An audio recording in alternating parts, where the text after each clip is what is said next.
hello, I'm here with our wave team today. Victor Fernandez, world champion, Nick Baker, legend from the UK, Aloha Classic winner, and my dear friend Klaas. We got our new triwave here and our quad today, and we'd like to explain you a little bit the differences and what's new, how they feel. We're going to go a little bit into shape details as well. Our latest addition to the range is the triwave. Comes in 4 sizes, as you can see, with the thruster setup. Klaas and Victor have put a lot of time into testing these fins, and the last couple of days here we've been really fine-tuning all the angles, all the fin sizes, and I have to say I'm really happy with the result of this board. The shape is a little bit more stretched outline than the quad. It's about 1 centimeter narrower for the same sort of volume, and a little bit of a narrower tail. Bottom shape wise, we have a little bit of a lower entry rocker in the front section, which gets you going pretty quick, and a nice mono concave with a slight double concave inside it. A little bit higher entry than the new wave, than the single fin before, and a little lower rocker in the nose section than the quad. So it sits sort of in between, but obviously with a different fin setup. Maybe Klaas can tell us a little bit how they feel on the water, as he's been very essential in developing these.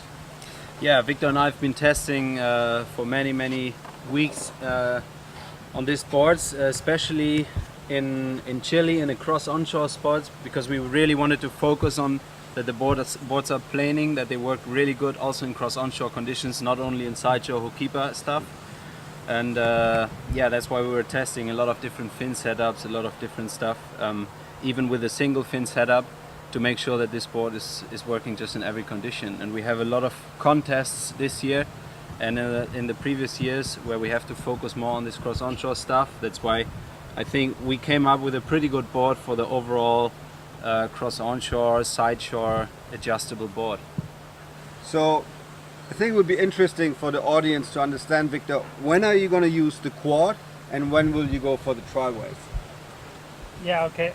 Like for me, the quad is the more radical board. You know, I will use it in places like Poso, where you have to make those backside air really quick and slide around. Mm-hmm. It's really good for the takas, and the plane is a little bit slower than the briefing. I use the quad more for conditions like Hokipa, when it's small waves, where I want to make this kind of takas, you know, sliding around off the top. And the drifting, I like it more the other day when it was big, like mast high or a bit more. And I had more drive, longer bottom turns with more control and a lot of speed. And in places like Seal or Krilimure, when I have a lot of current, I think I will use the thrust, the drifting, because you can use it also as a single fin. When I use the 5.9, the big board, I want to be fast, pass the current, and have speed for the jumps. Wait a second, something must be wrong. The mast high on the onshore board, why is that? And not the most radical when the waves get really big? Because the board is a bit more straight, and it drives me longer than this one. This one is a little bit more loose. The board is shorter than the triwave, and I'm more safe with the bigger thing on the back, because the board is holding more and drives you with more speed off the top. That's why I would take the drifting. Okay, so to wrap it up, for a windy place or not as big waves, where you need short turns close to the lip, close to the face, you choose the quad. Yeah. For onshore place with a lot of current, or big waves where you need big drawn turns, you'd rather choose the triwave. Also, the advantage of the quad, I think, is that it's a little bit wider.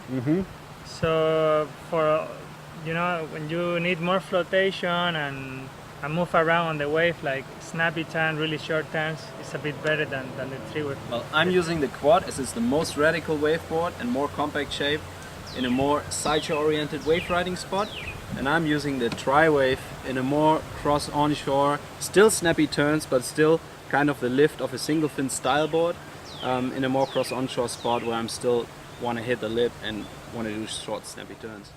Is that because you're getting more drive off the bigger back fin, so the board comes out a little earlier and sits a little higher versus the quad. You know, the lift of the fins is not that big. You get a lot of grip, but on this board, you obviously get a much higher lift from the center fin. Yeah, is that the feeling? Definitely, you have a little bit higher lift off the center fin, and you have a little bit faster rocker line that gets you going a little bit earlier than the quad.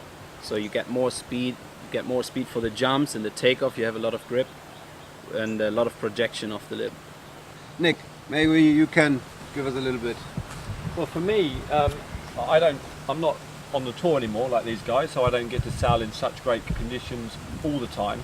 So it's really quite interesting for me. What I was excited about listening and talking to the development that they've had with the board, with the fin setup, is what the conditions, what the board's going to work like in the conditions that I sail in, and generally the real world customers sail in, which is often bumpy waves, small waves, not so powerful waves, choppy. And I wanted a board that, one, was fast accelerating, fast planing, but at the same time having a board really grippy and drivey along the lines of what the quad's doing for us these days. But at the same time, the benefits of a single fin, the way the board sits up a little bit more, has a bit more top end speed, a little bit more lively feel across the water.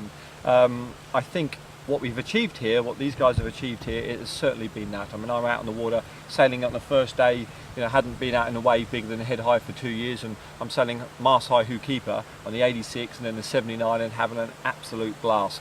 The next day we're on 4.2s down at Sprex and Baby Beach, sort of waist high to head high waves, and the same thing. It was just amazing how versatile the product was across all the conditions. So I think as a end consumer product, from flat sort of bumpy sort of waves to really good waves, it's very versatile, very fast, early planing, but still grippy and drivey, which guys want nowadays from what the quad has given us in the wave. What you're saying is, your feeling is it sits a little higher out of the water because of the bigger center fin. Obviously it gives you that little bit of Just extra that lift. little bit of lift. And the side fins, the additional Hold grip.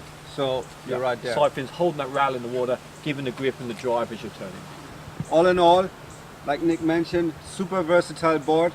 If you're looking for an all-round board with high-end performance on both ends, this will be the choice.